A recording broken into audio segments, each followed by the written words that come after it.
have been told we're going to be looking at the early years, our very first seminar. Let me apologize on behalf of the organizers that we're starting this late, but I want to believe that we will make up for the time that has been wasted, even with the quality of the content of what we have for you this morning. So the topic before us is maximizing the early years for a successful future. Can I find out how many early years teachers do we have in this hall? How many of you work with early years? And when I say early years, I'm talking about children between 0 to 6 years. Let's see your hand. Right, thank you very much. I just wanted to be sure that I'm not talking above the heads of people, and I'm talking to people who really need this seminar. Right, maximizing the early years for a successful future. What exactly do we mean by maximizing? Maximizing. When we say maximizing, we're saying we want to use to the fullest. We want to, it's from the word maximum. And when you say, put that fan on maximum, you're saying, I want it to be at the fullest. I want it to be at its peak.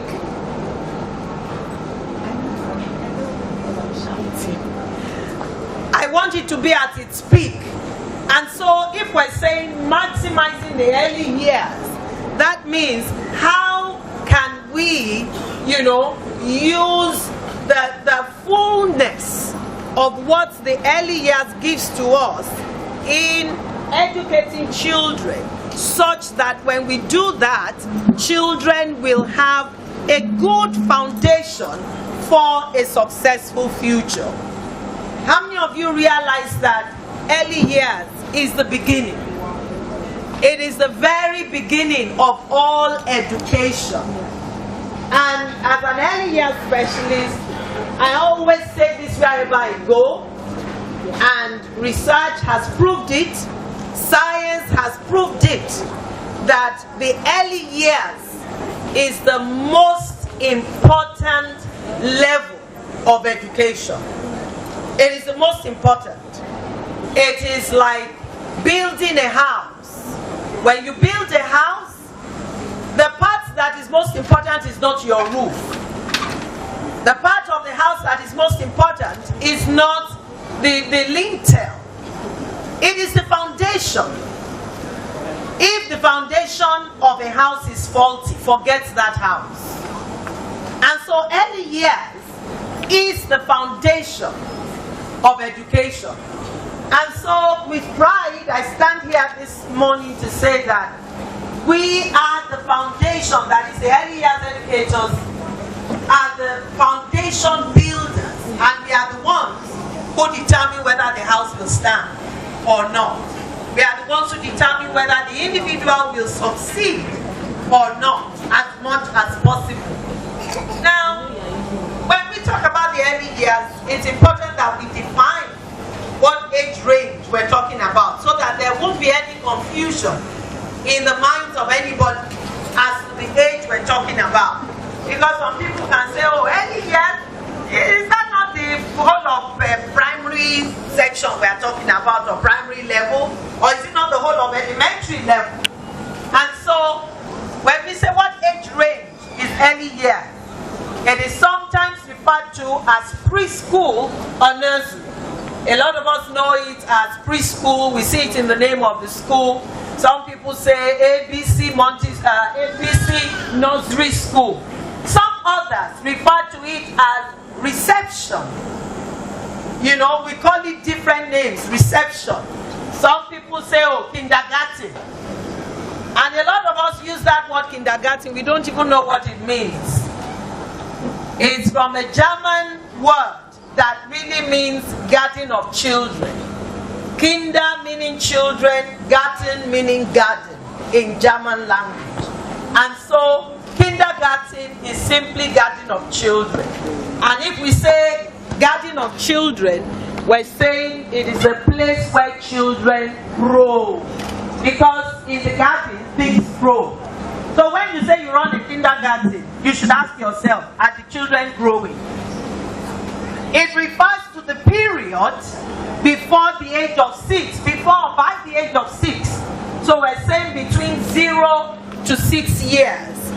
And a lot of the time, you know, we say it is a period that the child is assumed by many to be old enough to receive instruction and be able to endure the demands of formal schooling. Can you still hear me? Technical, please help. And enables us to write with our right hand. Can I just throw this in? Those of you who run schools and you compel children who are left-handed to write, to change to the right hand, please don't ever do it again. It is the worst thing you can do to a human being because you are messing up with the brain of that child. It's not just a hand thing, it is a brain thing.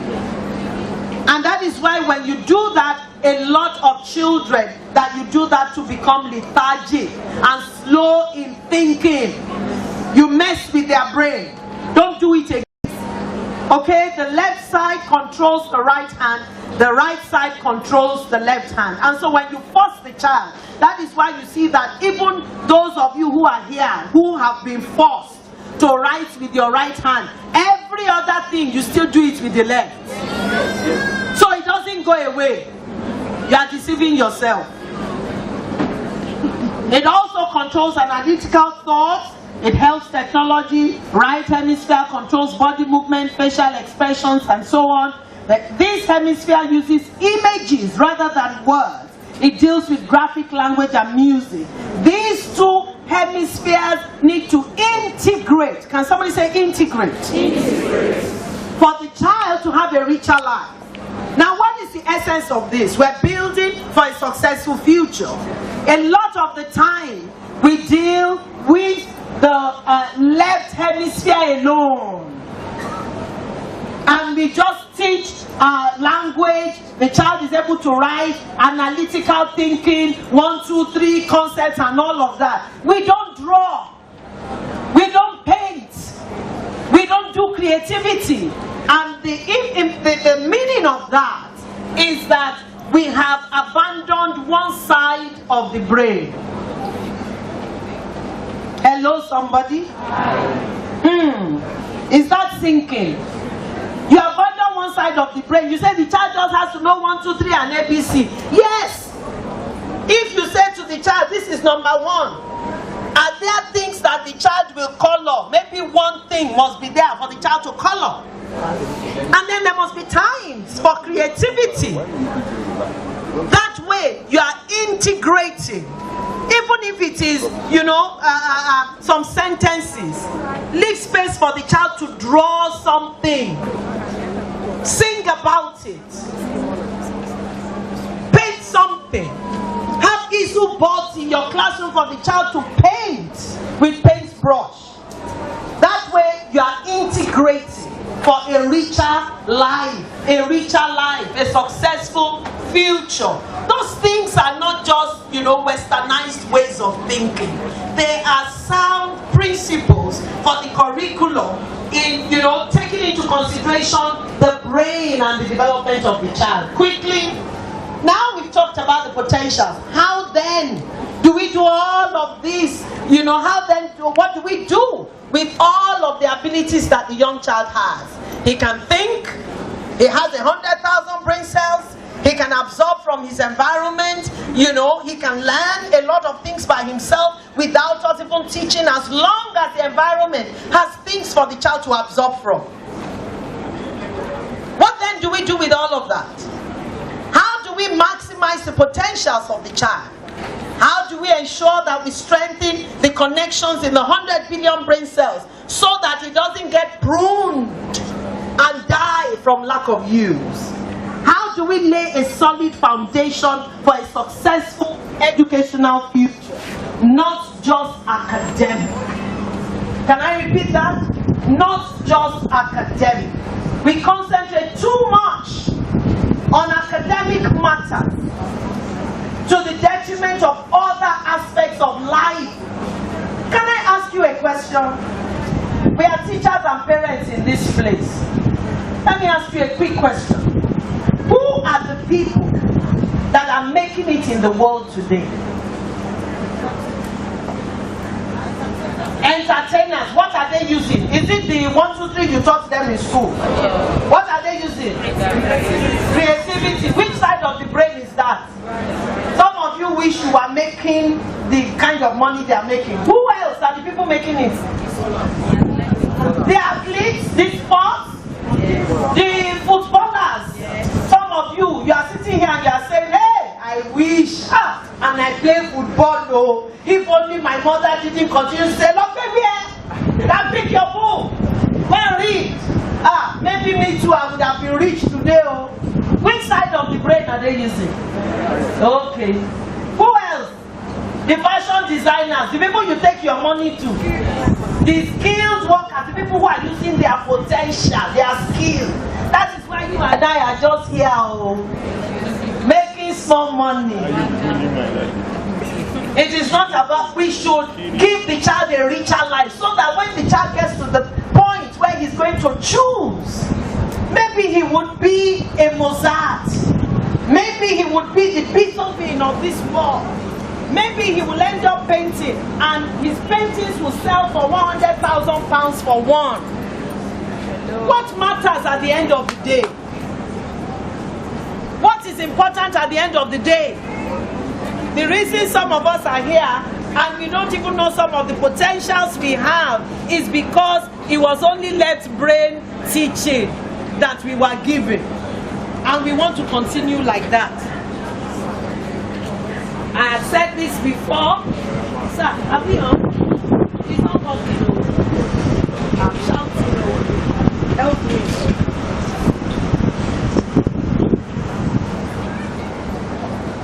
To building a house, like I mentioned earlier, when you don't pay proper attention to the quality of the foundation for the structure, the stability of the structure itself cannot be guaranteed.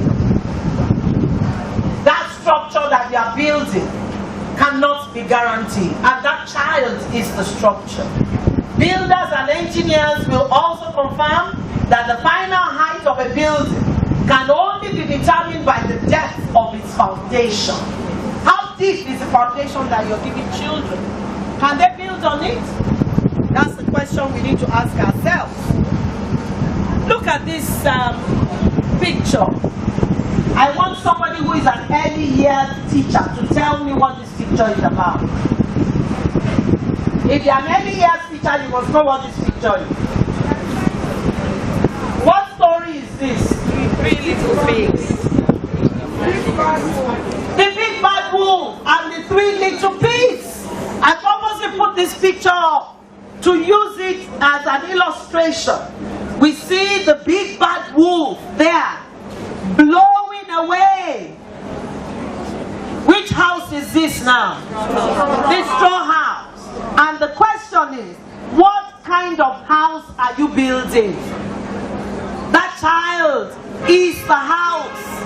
What kind of house are you building? Are you building a straw house? How high or far do you want your child to go? If you build a straw house, there are so many big bad wolves in the society today that will blow it out. In fact, some of us blow it out before children leave nursery. How do you build a straw house when you don't even have a solid, curriculum for a child? You are building a straw house. When you have no idea of the potential of the child in terms of the brain, ability and capacity, you are building a straw house. When all you do is, let us see what they are doing in the next school. Whether it is suitable or not for the child, you are building a straw house. When you give a child work that is not age appropriate, you are building a straw house because you are teaching above the head of the child. That cannot be sustainable. Okay? And this is the next house. We see another big bad wolf there. Are you building with wood you do is rote learning. 1, 2, 3, 4, 5. Again. 1, 2, 3, 4, 8, 6. This is a ball. You are showing a child a ball and you are drawing on the board. Say ball. Ball. What happened to a physical ball? Come on. How will a child ever understand what a ball is from just looking at it? The ball has properties. It is round. Maybe that's the only thing you can demonstrate on the board. It's a sphere, actually. It's not a circle, but when you put on the board, it's a circle. That's a two-dimensional drawing, and the actual thing is three-dimensional. Ball, basket is on the board. How will a child understand that? When you do that, you are building a house with wood. It cannot stand. And we see it. Are you building with bricks? With an enduring, lasting foundation. When you take into consideration all that we've talked about, and you teach a child based on a sure curriculum, then you are building a house with bricks and a good foundation. Now, I want us to think about some things. Key question that we all need to consider. What should be learned? What should be learned? What should be learned? The knowledge. We need to consider the content. The content of what we teach. Children need to have sound knowledge. We need to know what should the content of their curriculum be. Concepts need to be learned. And I put there, concepts cannot be taught.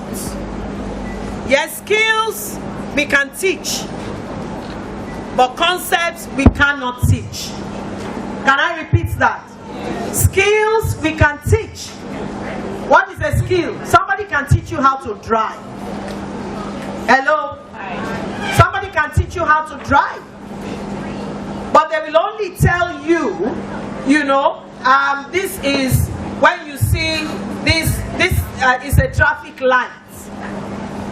I can ask you tomorrow and say, hey, what is this thing? They told me, I've forgotten. That traffic light is a concept. And then they said to you, red means stop, yellow means get ready, green means go. And then they ask you, so you can't remember what it is. Okay, what did they teach you about it? They said green. When I see green, I should stop. That's a concept. You can't teach it. You will introduce it to the person or the child. It is the child that needs to come to an understanding of it. The skill part of it you learn through practice. Am I making sense? How often is it that you teach children something and the next day you ask them and they can't remember? Because they haven't understood it yet. It is a concept. You present it to them, showing them how it is done. But they have to come, there must be an aha moment that, oh, this is what it is. It is when you have that aha moment that you now understand. How many of you know that when you were in primary school and you did simple interests, they told you it is principal times time times rate over 100. Am I right? I still remember. I remember the formula, but what I did not know when I was doing it is what is principal, what is time, what is rate, what is interest in fact. How many times is it that we teach that topic that we define what it is? Is it not just formula we give them? Answer now, we are all teachers. I'm sure some of you was when you started doing banking, saving your money that they now say interest. There's interest. We say,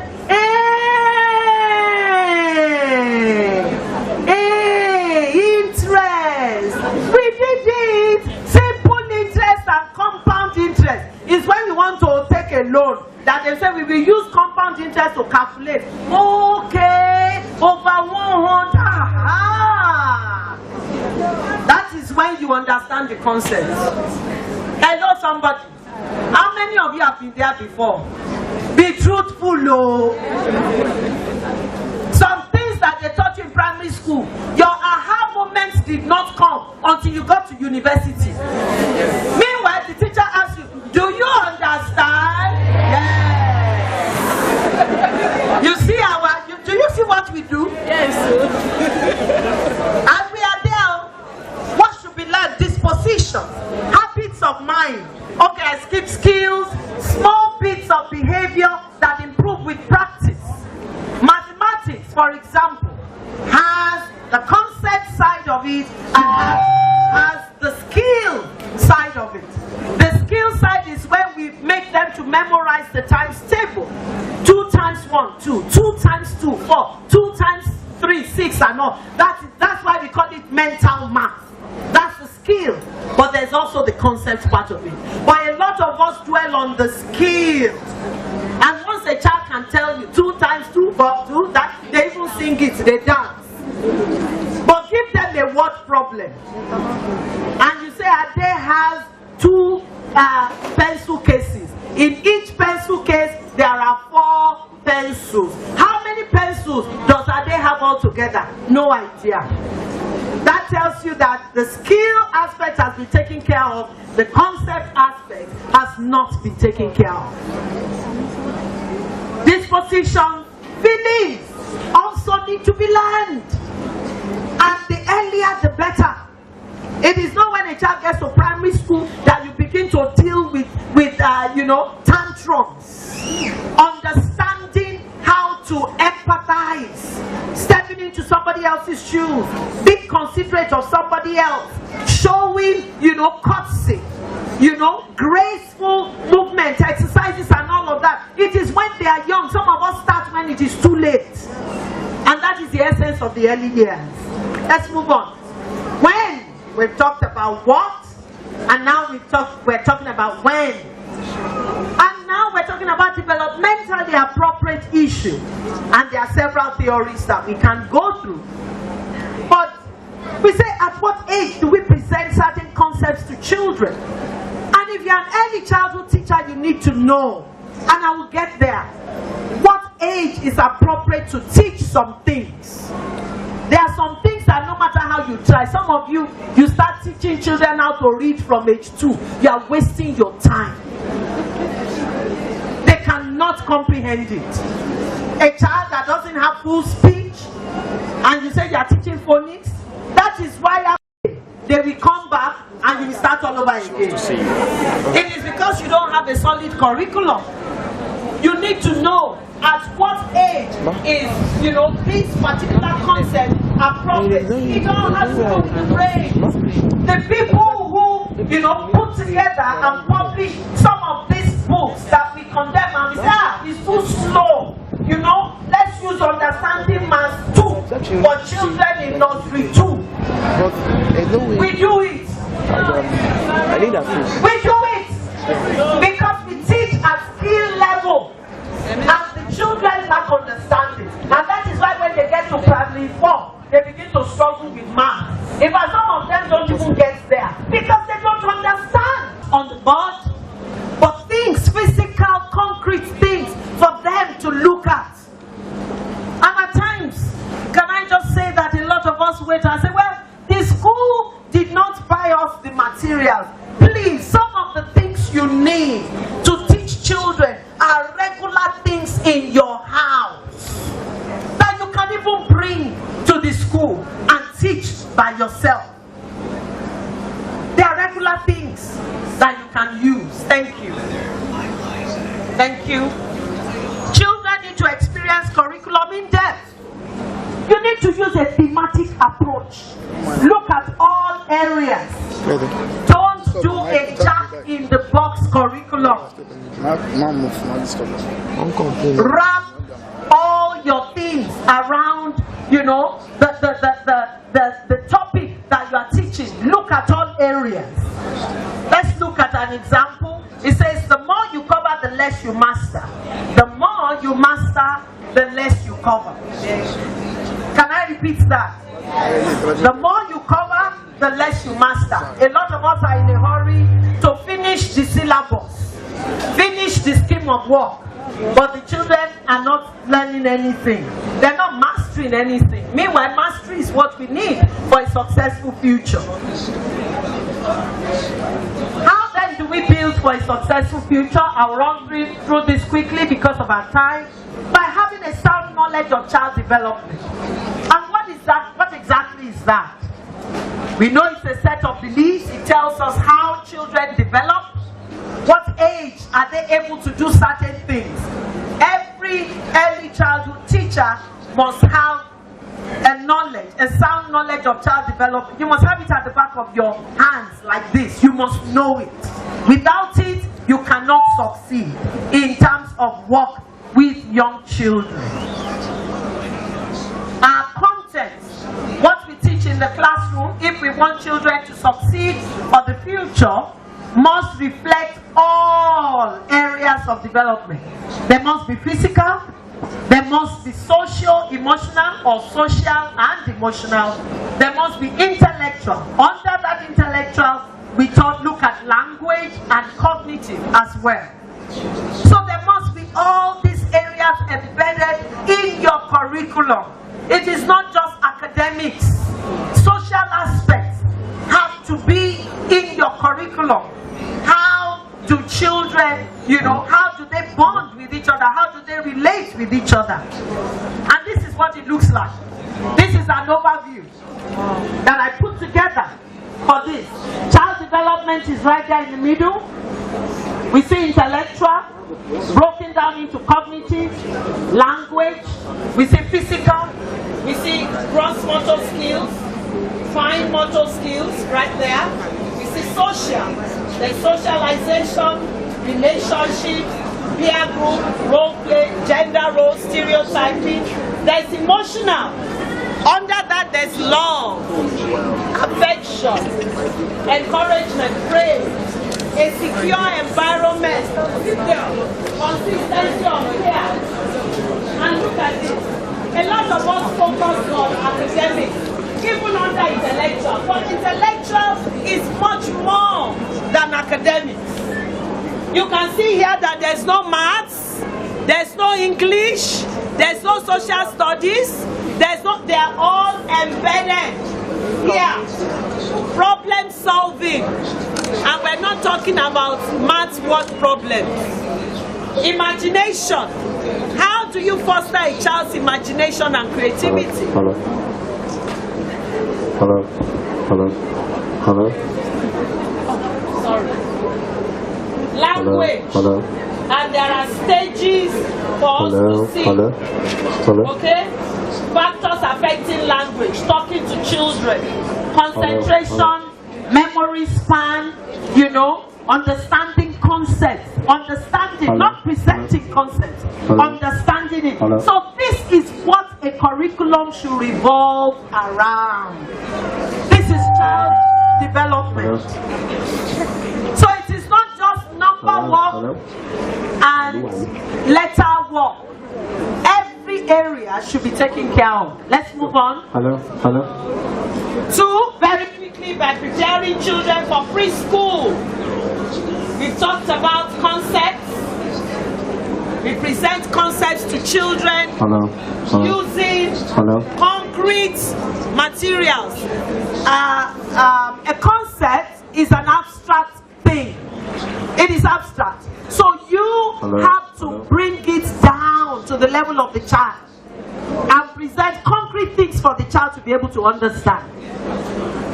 We prepare the child by presenting concepts, by teaching skills to help the child develop, by helping the child to think and not to be thought for. Most of the time, we think for our children. We take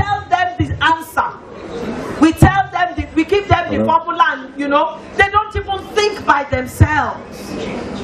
How can I do this and this?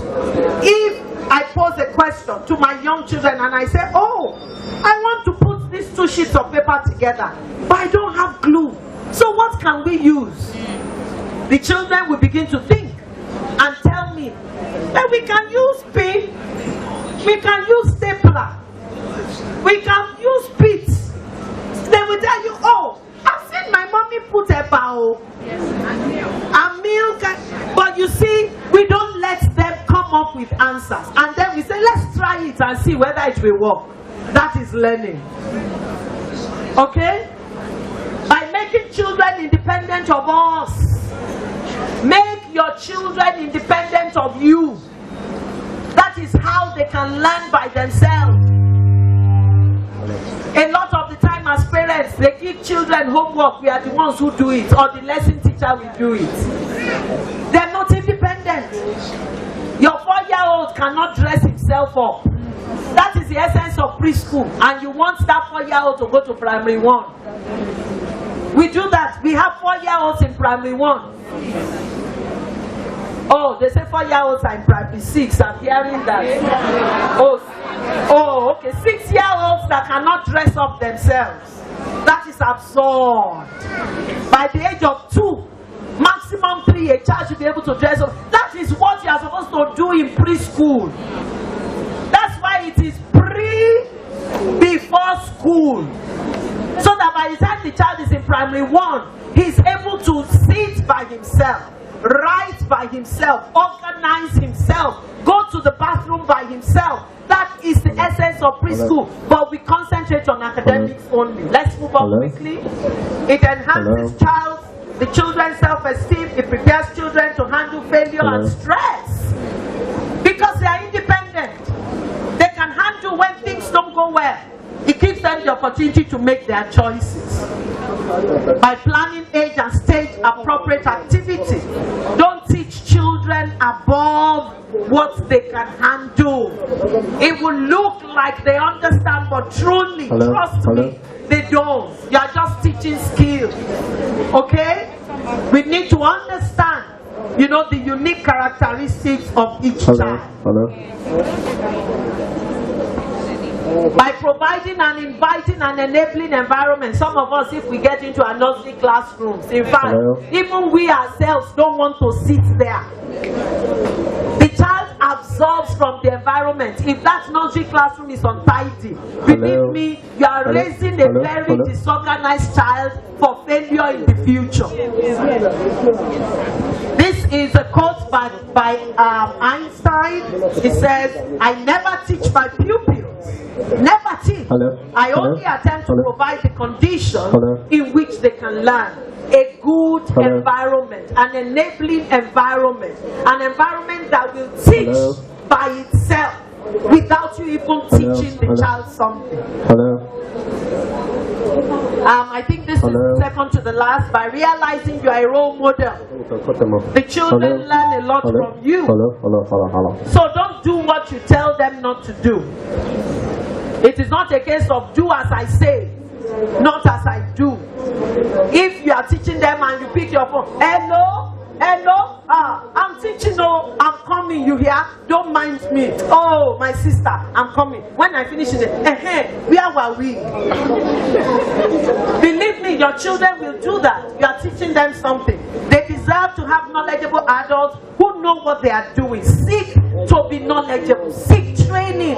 Seek to know how children learn. You must be prepared physically, emotionally, and intellectually. You must be able to work in different situations. And lastly, I just want to encourage us. The child lives within the family. The child lives within the community. The child lives within the country. The child lives within the world. The family is in the community is in the country is in the world. So we're not talking about raising children for a successful future in Nigeria, or raising children for a successful future in Lagos, or in Igomino community. Pardon me, please, if there are Igomino people here. It's not about your community, it's not about your family, it's about the world. And what is going on in this flat world? Every day we are faced with dilemmas and contradictions. A new world, new demands, okay? And if we see things are moving very quickly, things are moving. The jobs that we will have in 2025 are not here in 2017. The amount of technical information is doubling every 2 years. And so what do young people need? They need to be able to do all of this. Deal with massive amounts of information, communicate globally, be self-directed and independent, and organize their own learning. And I close by saying we cannot solve problems by using the same kind of thinking we used when we created them. We can't solve problems by continuing to teach the way we have been teaching. We just need to get children ready to be able to face the future. Thank you very much. Thank you very much, Mrs. ATOYEBI. I'm sure that every one of us has benefited tremendously. But TOSSE is a program that we normally like to run to schedule, and we are just about 15-20 minutes behind schedule now. So we're ready for the opening ceremony, but we will require that everyone here, you will need to move out. You know, the thing about TOSSE is not all about the lectures on the board, but things, physical, concrete things for them to look at. And at times, can I just say that a lot of us wait and say, well, the school did not buy us the materials. Please, some of the things you need to teach children are regular things in your house that you can even bring to the school and teach by yourself. They are regular things that you can use. Thank you. Thank you. Children need to experience curriculum in depth. You need to use a thematic approach. Look at all areas. Don't do a jack-in-the-box curriculum. Wrap all your things around, you know, the topic that you are teaching. Look at all areas. Let's look at an example. It says the more you cover, the less you master. The more you master, the less you cover. Can I repeat that? The more you cover, the less you master. A lot of us are in a hurry to finish the syllabus, finish the scheme of work, but the children are not learning anything. They're not mastering anything. Meanwhile, mastery is what we need for a successful future. How then do we build for a successful future? I'll run through this quickly because of our time. By having a sound knowledge of child development. And what is that? What exactly is that? We know it's a set of beliefs. It tells us how children develop. What age are they able to do certain things? Every early childhood teacher must have a knowledge, a sound knowledge of child development. You must have it at the back of your hands like this. You must know it. Without it, you cannot succeed in terms of work with young children. Our content, what we teach in the classroom, if we want children to succeed for the future, must reflect all areas of development. They must be physical, they must be social, emotional, or social and emotional. They must be intellectual. Under that intellectual, we look at language and cognitive as well.